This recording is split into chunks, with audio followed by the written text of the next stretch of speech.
¿Ya? Buenos días.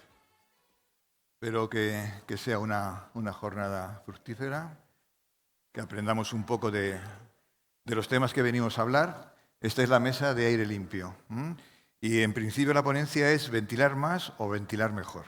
El desafío de la era a la eficiencia, de la eficiencia. En principio tenemos 4 ponentes. Os lo voy a presentar, iré dando paso a cada uno de ellos, que harán una exposición de cada campo en el cual ellos son especialistas.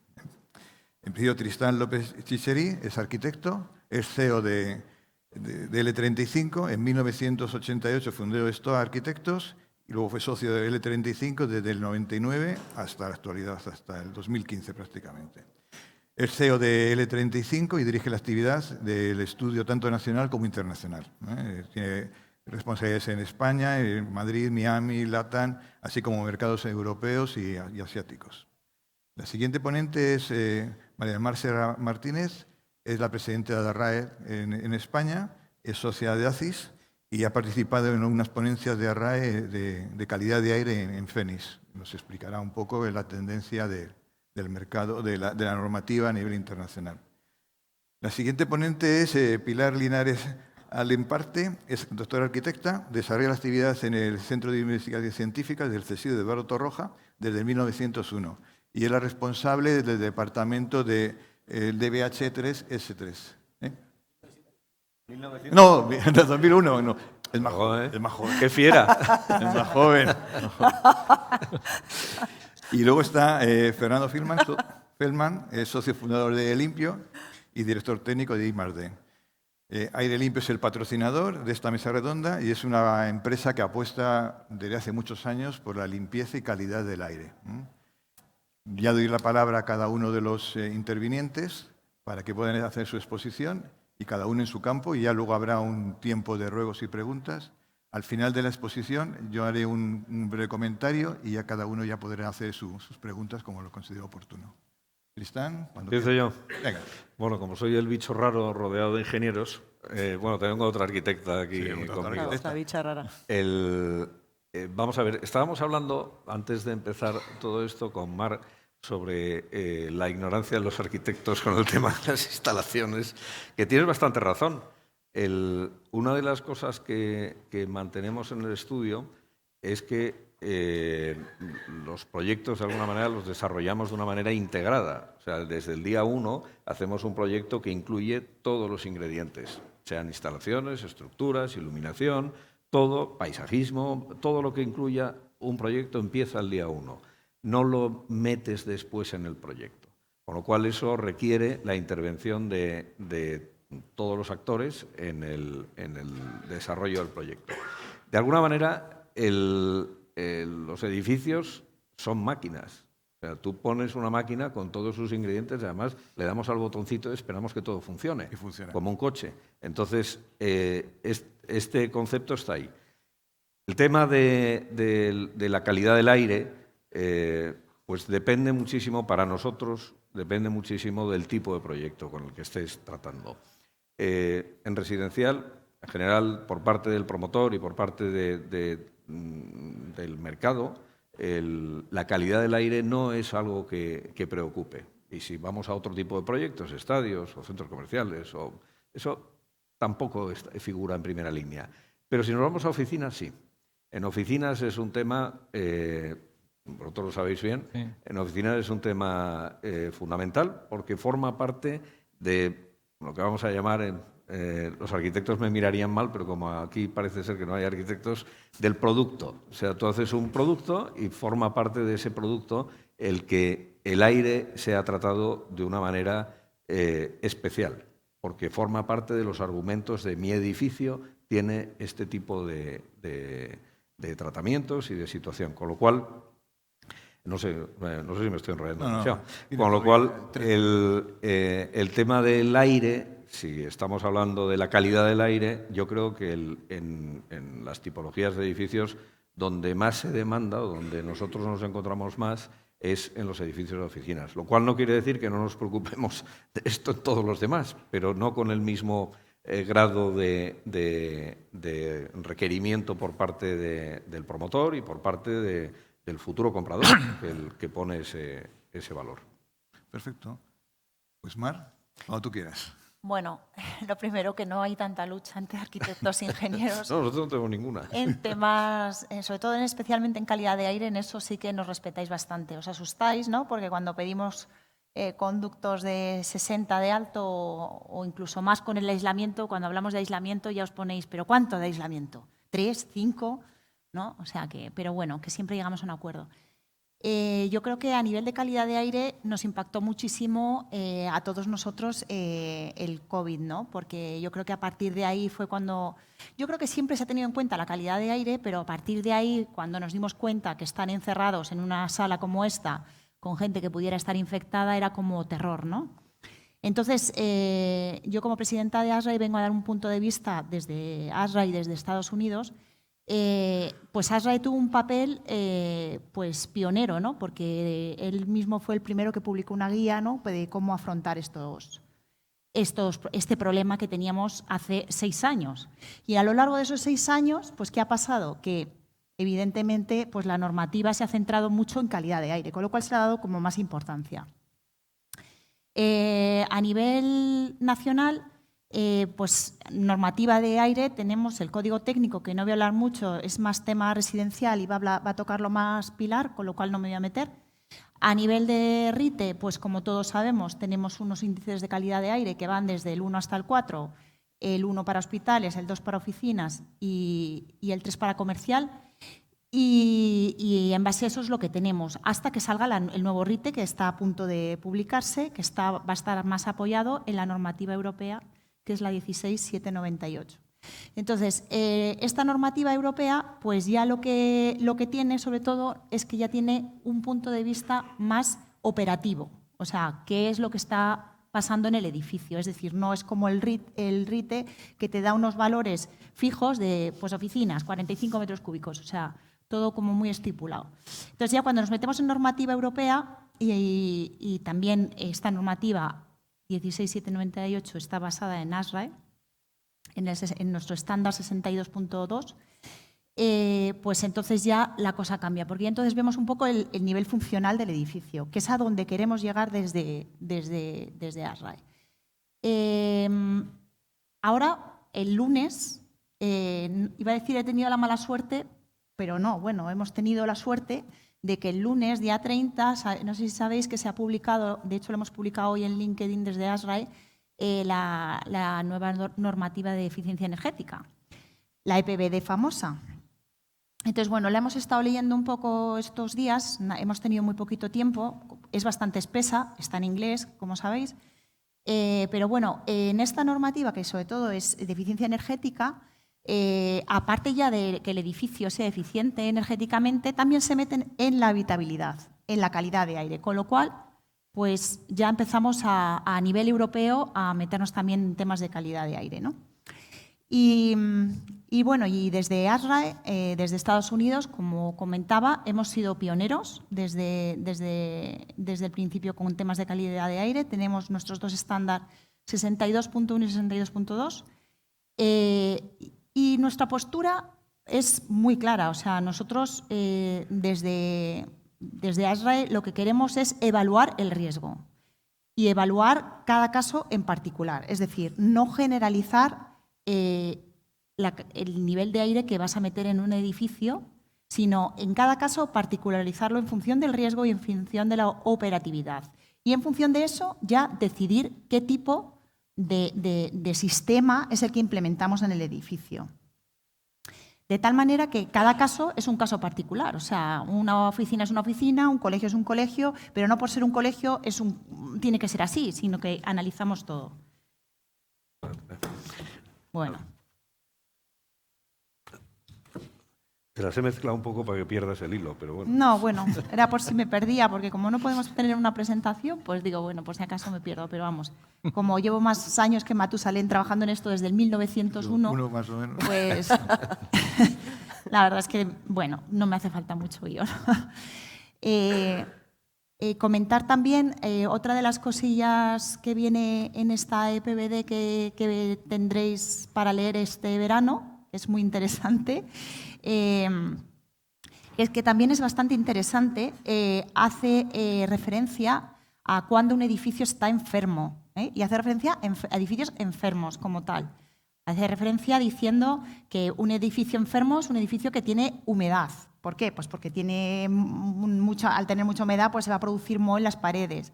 O porque no tiene la ventilación suficiente y entonces tiene unos niveles de CO2 descontrolados. Es decir, bueno, hace referencia a determinados puntos y también deja bastante abierto a temas de reformas, no ataca o sea, como dejándolo más abierto a los edificios que se vayan a reformar, porque como todos sabemos, un edificio que se vaya a reformar no tiene las mismas características a nivel de patinillos que un edificio que vas a hacer nuevo, que vas a pedirle a los señores arquitectos un patinillo de 2x2 y a lo mejor con suerte te lo dan, pero en un edificio reformado y si encima está protegido por el ayuntamiento Vic o lo que sea, ya entonces échate a llorar. Con lo cual, por resumir un poco, pues dejar clara la postura que tenemos desde ASRA y creo que es la postura a la que hay que tender ahora mismo en nuestros proyectos, porque es difícil, porque tenemos la parte energética y la parte de ventilación y está contrarrestada, porque claro, quieres tener un edificio energéticamente fenomenal, de bajo consumo, pero a la par tienes que tener una buena ventilación porque tienes que tener una buena renovación de aire. Entonces, claro, ¿qué haces? Penalizas el consumo, penalizas la calidad del aire. Entonces, ahí está nuestra labor como ingenieros de proyectos que somos, el saber qué es lo mejor para ese edificio. Por eso volvemos a lo mismo, que no es ya la calidad del aire, o sea, la cuantía del aire que tienes que dar, sino es la calidad y el riesgo que tengas en cada proyecto. Muy bien. Pilar. Bueno, gracias. ¿Qué hay en la normativa española y a qué nos enfrentamos ahora y lo que va a cambiar dentro de poco? Bueno, buenos días a todos. También yo me siento un poquito bicho raro, como decía Tristán, pero no vengo aquí como la típica arquitecta de un estudio, sino como trabajo en el CSIC, en el Instituto Eduardo Torroja, en el área de salubridad, y vengo aquí como responsable del desarrollo del documento básico HS3, calidad del aire interior. O sea que sobre todo lo que voy a hablar es relacionado con viviendas. Mar ha hablado de lo que es terciario y otro tipo de usos, y yo pues lo que voy a hablar sobre todo es el uso residencial. Entonces, bueno, lo primero que tengo que decir es que ante la pregunta que se nos plantea en la mesa sobre ventilar más o ventilar mejor, obviamente la respuesta es ventilar mejor, ¿no?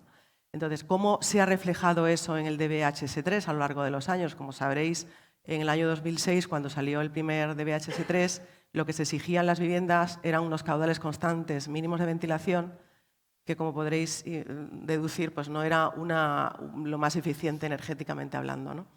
En el año 2017 se revisó el documento precisamente con la intención de hacer que el cumplimiento de la exigencia básica de calidad del interior fuera un cumplimiento más, digamos, que pudiera dar salida o satisfacer las exigencias de eficiencia energética. Y entonces lo que se hizo en el año 2017 fue cuantificar, caracterizar y cuantificar la exigencia de forma que esta exigencia de calidad del aire interior viniera definida en forma de dos prestaciones fundamentales y una secundaria. Estas dos prestaciones fundamentales se redactaron teniendo en cuenta las concentraciones de CO2 en el interior de las viviendas, estableciendo dos límites. Un límite al promedio anual de concentración de CO2 en 900 partes por millón y otro límite al acumulado anual por encima del nivel de 1.600 partes por millón que se establecía en 500.000 partes por millón por hora. Como sabéis, el CO2 realmente no es un contaminante y eso lo sabíamos también cuando hicimos esta redacción. Pero sí que es verdad y que está avalado que es identifica muy bien, marca, digamos que define muy bien cuál es la calidad del aire de un espacio, o sea, el grado de ventilación al que se ha sometido un espacio. Entonces, por eso se eligió el CO2, por más motivos, ¿no? Además, porque también digamos que la técnica de medición de CO2 está bastante evolucionada, los medidores son asequibles, están muy extendidos y entonces, bueno, pues en principio por una serie de motivos pues se eligió el CO2 como indicador de la calidad del aire. Y la tercera, que digo que es una prestación secundaria, sería un caudal mínimo de ventilación que se exige a las viviendas para tener en cuenta, para eliminar aquellos contaminantes que no se producen de forma directa por los ocupantes, por la actividad de las personas, sino por lo que es los contaminantes generados en el espacio por el mobiliario, los acabados, etcétera, etcétera. Entonces, con esta nueva definición, con esta caracterización y cuantificación de la exigencia, en forma de estas prestaciones, lo que en el DBHS3 se facilita es la utilización de sistemas de ventilación más eficientes. Ya no tenemos que emplear siempre un sistema de ventilación de caudal constante, sino que también podemos emplear, antes también lo podíamos emplear, pero digamos que la justificación era más complicada. Ahora la justificación es más sencilla. Sistemas de ventilación más eficientes como son los sistemas de caudal variable, que pueden estar controlados midiendo directamente el CO2, midiendo la humedad, con temporizadores, con control de presencia, etc. Eso ya valdría cualquier sistema siempre y cuando cumpla con estas prestaciones. Entonces, lo que sí que es verdad es que, ¿cómo voy de tiempo? No, sí, tienes tiempo. Tengo tiempo, vale. Tienes todavía lo que sí que es verdad 4 que minutos. esto, igual que la eficiencia energética viene recogida plenamente en los cálculos energéticos, por ejemplo, en el HULC, en la herramienta unificada Lidl-Kallener, donde para introducir la ventilación de un edificio de uso terciario introducimos directamente en el HULC nuestros niveles, o sea, nuestros perfiles de uso, de forma horaria, los caudales de ventilación, etcétera, etcétera, y eso produce directamente, o digamos que puede ser identificado y evaluado para luego la calificación energética. En el caso de las viviendas, esto todavía no ocurre. O sea, realmente en las viviendas lo que se introduce en el HULC es el caudal que da el código técnico, el que sale directamente del DBHS3, y que es el caudal constante, digamos. Cuando tenemos un caudal variable, no tenemos la opción de introducirlo igual que hacemos con el terciario. Esto es un cambio que se tiene previsto hacer para los próximos años. Sabéis que en el año 2028 va a haber un cambio muy grande en la redacción del DBHE, de ahorro de energía, y en el HULC, sobre todo en el desarrollo del HULC, y entonces se quiere introducir este cambio para que realmente tenga una repercusión real en lo que es el cálculo de la eficiencia energética de nuestros edificios de uso residencial. Ahora, lo que se introdujo hace 2 años en el HULC fue el tema de poder tener en cuenta los recuperadores de calor. Eso no existía anteriormente, se hizo este cambio fue un cambio reciente, no sé si hace 2 o 3 años. Y como digo, en un futuro más adelante, en 3 años, tendremos también la posibilidad de incorporar también los perfiles de uso. Muy bien. ¿Sí? Bien. Sí, bueno, puedo añadir en todo caso. Luego, después. si quieres... Sí, exacto, pues nada, principalmente era esto lo que quería comentar. Bueno, estupendo. Muy bien, Pilar. Pues, Fernando. Pues fenomenal. Pues nada, ventilar más o ventilar mejor. Pues llevamos 26 años en aire limpio, pues pensando en cómo se ventilan los edificios y qué calidad de aire tienen que tener los edificios. Y pues después de la pandemia vimos que pues, con la locura de la pandemia pues, se ventilaba con 100% aire exterior. Eso energéticamente pues, no es muy viable. Entonces, ¿qué es lo que nosotros proponemos? Como decía Mar anteriormente, los edificios, cada tipo de edificio necesita un tipo de ventilación específica, cada uso. Entonces, la idea es pues, lograr tener la mejor calidad de aire posible con el mínimo consumo energético. Y para eso, pues, la tecnología en este momento nos da muchas posibilidades.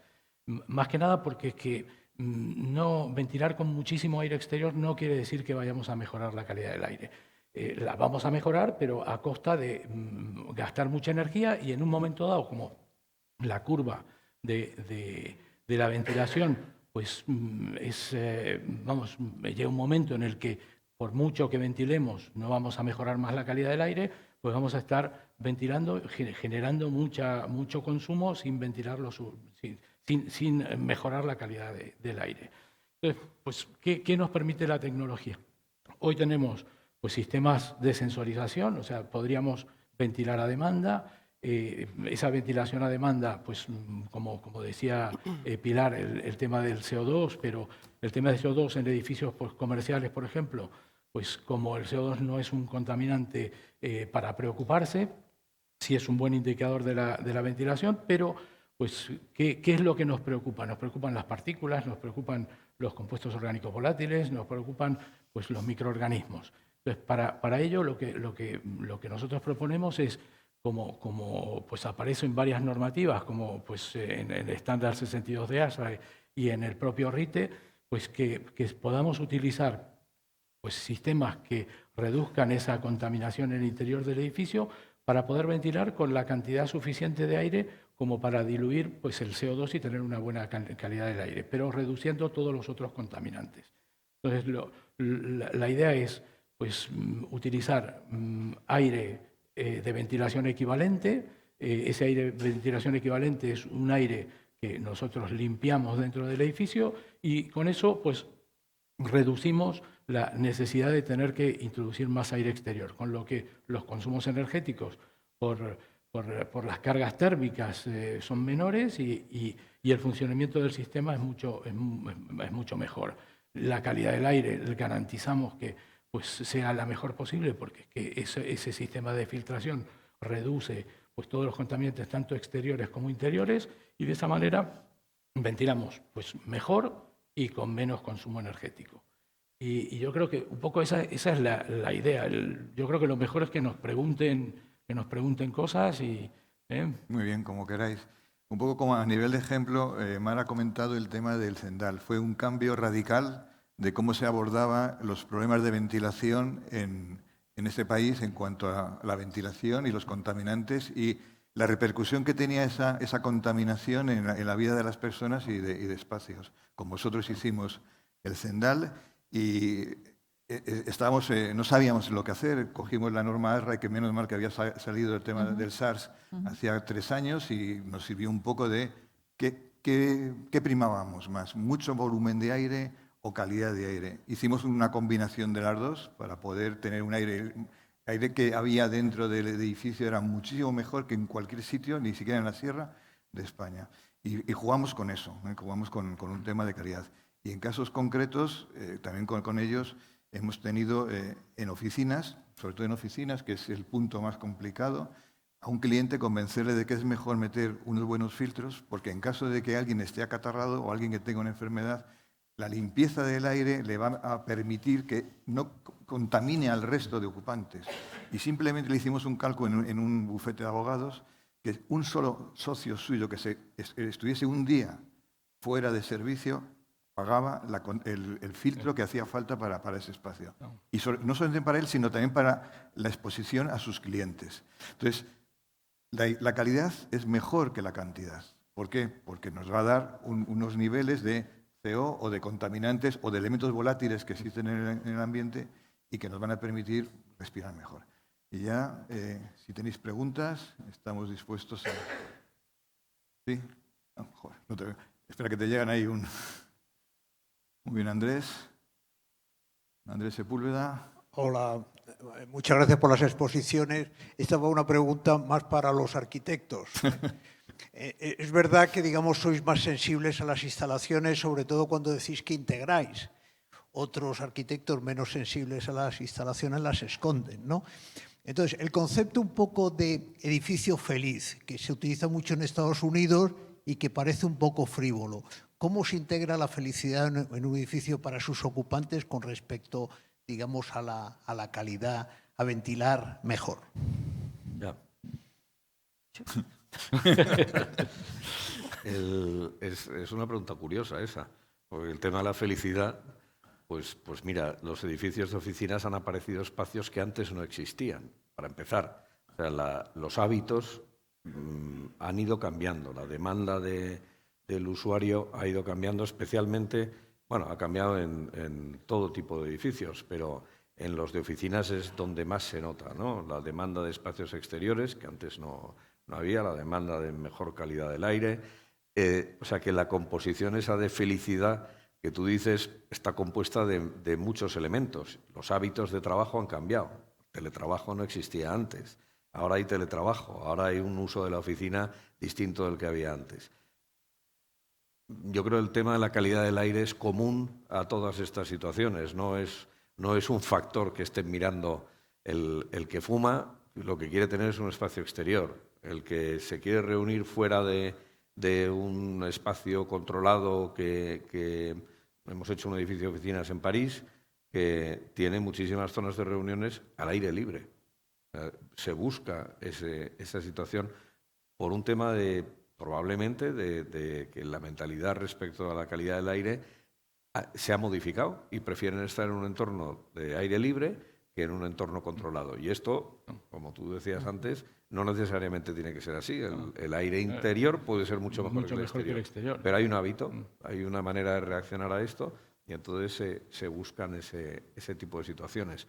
Con lo cual, probablemente el aire es indirectamente es algo que sí colabora a ese aspecto de la felicidad, del edificio feliz, que me imagino que si es una oficina de trabajo la felicidad será parcial, pero sí. Muy bien. ¿Más preguntas?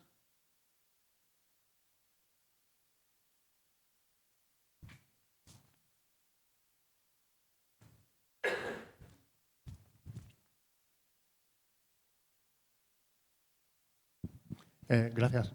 Bueno, muchas gracias por la ponencia a todos. Mi nombre es Dionisio Martín. Quería preguntar acerca del comentario que habéis hecho antes sobre la introducción de equipos de ventilación en los software de certificación energética, como Hulk. ¿Vale? Si no están integrados ahora, quería ver la manera bueno, porque aparte del HS3 tenemos el HD0 nuevo que ha hecho el tema de la eficiencia energética muy exigente en edificios nuevos. Habla de limitación del consumo energético y esa limitación del consumo energético comparado con el H1 que había antes y con las restricciones que había antes, obliga prácticamente a los edificios, porque es obligatorio, que tengan una etiqueta energética A en cuanto a consumo, lo cual les arrastra a tener una demanda de A prácticamente. Entonces, ¿en qué influye eso, el tema de ventilación, que no esté puesto actualmente en los sistemas de Hulk para poder obtener ese tipo de eficiencia energética? Bueno, aunque eso no está incluido, como he destacado al principio, sí que hay otras formas de introducir los temas de ventilación y calidad del aire dentro del Hulk. Por ejemplo, el tema de la permeabilidad de la envolvente. Está recogido en el Hulk. Hay una formulación en el calcula la N50, creo que es, donde a partir de las características de la fachada, sobre todo de las ventanas, carpinterías, del grado de permeabilidad que tengan, el grado de estanqueidad del aire, pues entonces bueno, ese valor, digamos, ese parámetro se introduce en el Hulk. Y bueno, pues esa sería la forma. Además, hay otra manera y es que los sistemas de ventilación ahora mismo se están utilizando de forma muy extensiva en viviendas, en edificios residenciales, sistemas de ventilación que tienen DIT, que tienen documento de idoneidad técnica. En estos, o DAU también, el catalán, el que hace el ITEC.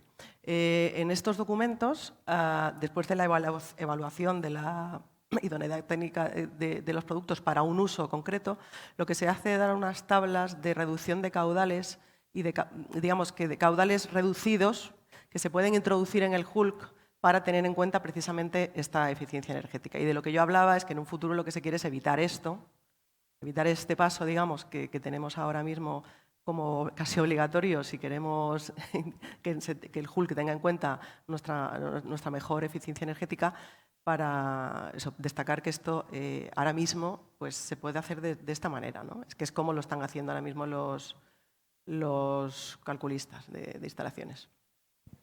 Muchísimas gracias.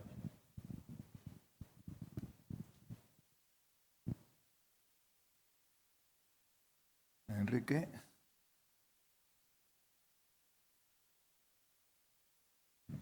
Hola, buenas. Muchas gracias por la ponencia. Y yo tenía una pregunta, porque es cierto que el control también juega un papel importante en este tipo de instalaciones de ventilación. De hecho, a partir del año que viene, según la EPBD, va a ser obligatorio la ISO 52120, que se tendrá que ser obligatoria y está incluida el tema de ventilación. Mi pregunta es si también el Hulk, para el cálculo de la certificación energética, y también tendrá en cuenta estos sistemas de control que tienen en cuenta la ventilación para calcular la eficiencia energética del edificio y el certificado del edificio. Yo ahí no te puedo responder. Te puedo decir que no lo sé. Todavía no. Vale. No soy especialista en Hulk, soy especialista en temas de ventilación exclusivamente. Lo que pasa que lo colateral que tenga que ver con el Hulk, pues también lo conozco el tema, pero vamos, no te puedo decir exactamente temas ya más Vale, perfecto. del Hulk. Muchas gracias. Siento. Pilar, me comentabas de que en breve plazo, en septiembre, ibais a dar unas conferencias. Sí, no, es en abril del año que viene. Ah. En abril del año que viene, no sé si conocéis el AIVC, Air Infiltration and Ventilation Center, que es un organismo, una asociación de investigadores técnicos, científicos, toda la gente que está trabajando y desarrollando productos e investigando en el tema de la ventilación y de las infiltraciones también. A nivel internacional, somos miembros de todo el mundo. En España los miembros somos 2 personas del Instituto de Eduardo Torroja. Somos miembros desde el año 2014. Y entonces cada primavera se hace un workshop en una ciudad diferente de uno de los socios. Y la primavera que viene, en abril, se va a hacer en Madrid, en el Instituto. Lo vamos a organizar en el Instituto de Roja. Entonces, bueno, pues ya aprovecho la ocasión para invitaros a todos a participar. Si tenéis alguna ponencia o alguna experiencia que queráis compartir con este foro tan interesante, pues podéis contactar conmigo. O si alguien quiere ser patrocinador, pues también podéis contactar conmigo. Ya, simplemente era eso. Muy bien. ¿Más preguntas?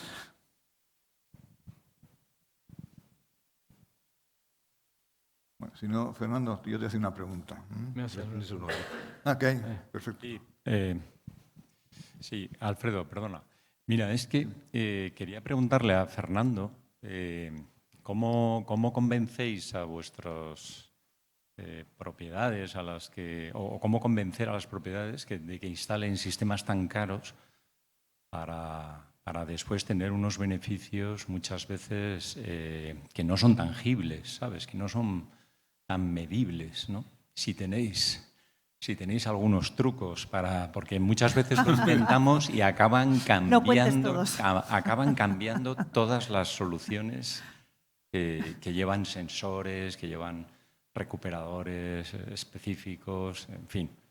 Y los SIAP esos nos cuesta mucho colocarlos.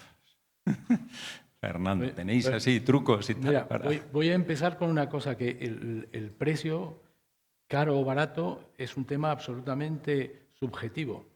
Sí, díselo a las propiedades. Eso primero.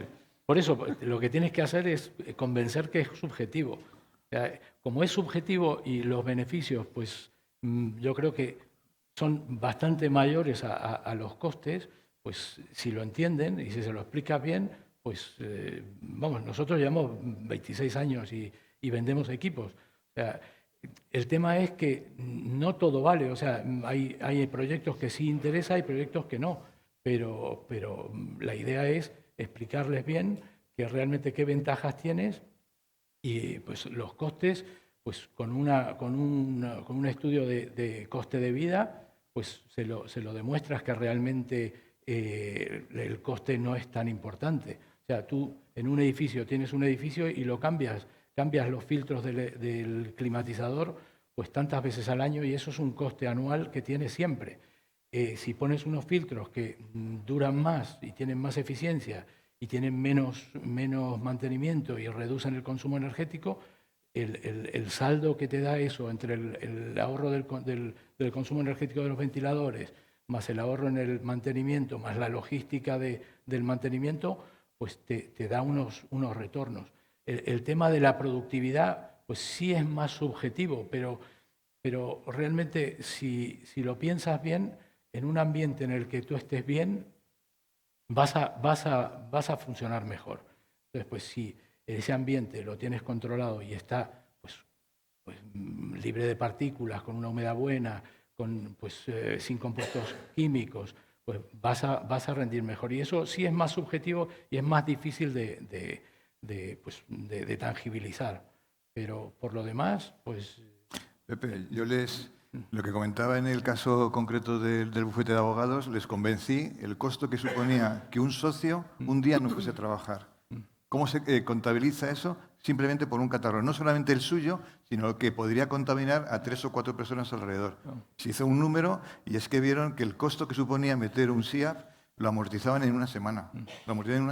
Y no solamente eso, sino que fue también, como en un bufete de abogados ingleses, le vendieron a los ingleses que tenían en su espacio, que cuando venían de Inglaterra aquí, un espacio seguro. Eso, el marketing de esa imagen valía mucho más que el coste que podía suponer el SIAF. Y hay otro tema. Si tú vas a un climatizador, le pones todos los filtros, el FG, todos. ¿Qué es lo que pasa? Que al final se saturan a X tiempo. El ventilador empieza a funcionar peor, consume más. Cambia los filtros. Y aquí se cambian los filtros cada 6 meses y habría que ver cuándo había que cambiarlos. Con sistemas más eficientes, que tienen mejor rendimiento, esa reposición es más lenta, no hace falta tanto tiempo, consumes menos energía, también hace falta meter menos cantidad de aire por metro cuadrado o por persona con un sistema eficiente de clima. Entonces, tienes que conjugar los consumos, que son elementos que son contabilizantes, mantenimiento, que es elemento contabilizante, y la parte sensitiva de que tú estás dando un ambiente mejor al usuario, a tu empleado y al cliente. ¿Sí? Andrés, otra vez.